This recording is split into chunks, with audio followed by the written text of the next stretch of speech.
The Very Best of Marvin Gaye, a double CD I got from the Age Concern charity shop in Maidenhead.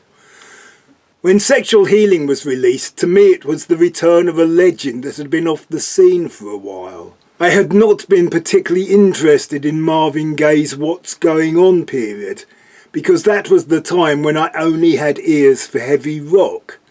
However, Marvin Gaye's radio hits were part of my 60s childhood, though I was not aware they were by him.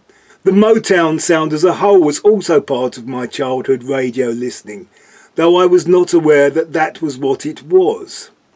It was years later that I identified what I liked about 60s Motown and found everything the Motown acts did in their later years to be lacking that thing. The powerful snare rolls that pulled you in and the percussion that gave the offbeat such a danceable swing, the vocal harmonies and the horns and strings and the pulsing bass.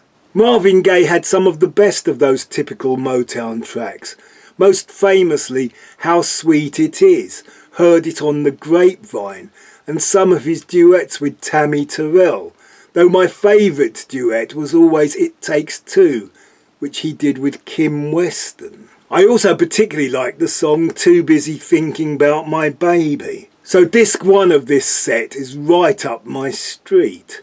Disc 2 has the political statement songs, What's Going On, Mercy Mercy Me and Inner City Blues, which I now quite like, but not as much as I feel I should. These songs have a slickness to them that made the political nature of them pass me by at the time. After that, the tracks seemed to be a bit tuneless.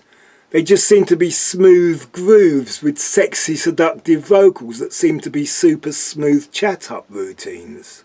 Let's Get It On is by far the best of these, and the percussive groove and chanting on Got to Give It Up are fun for the first few minutes, but not the whole 11. This collection claims to be all his number ones, but it seems to omit a few classics. There are 2 songs I particularly remember from back in the day. One was his version of Abraham, Martin and John, a song that chokes me up every time. I heard it recently on the radio and I do not need to hear it again for a while. The other is the Onions song, a 60s civil rights plea that was a duet with Tammy Terrell, and one I would have liked to hear again. The Very Best of Marvin Gaye.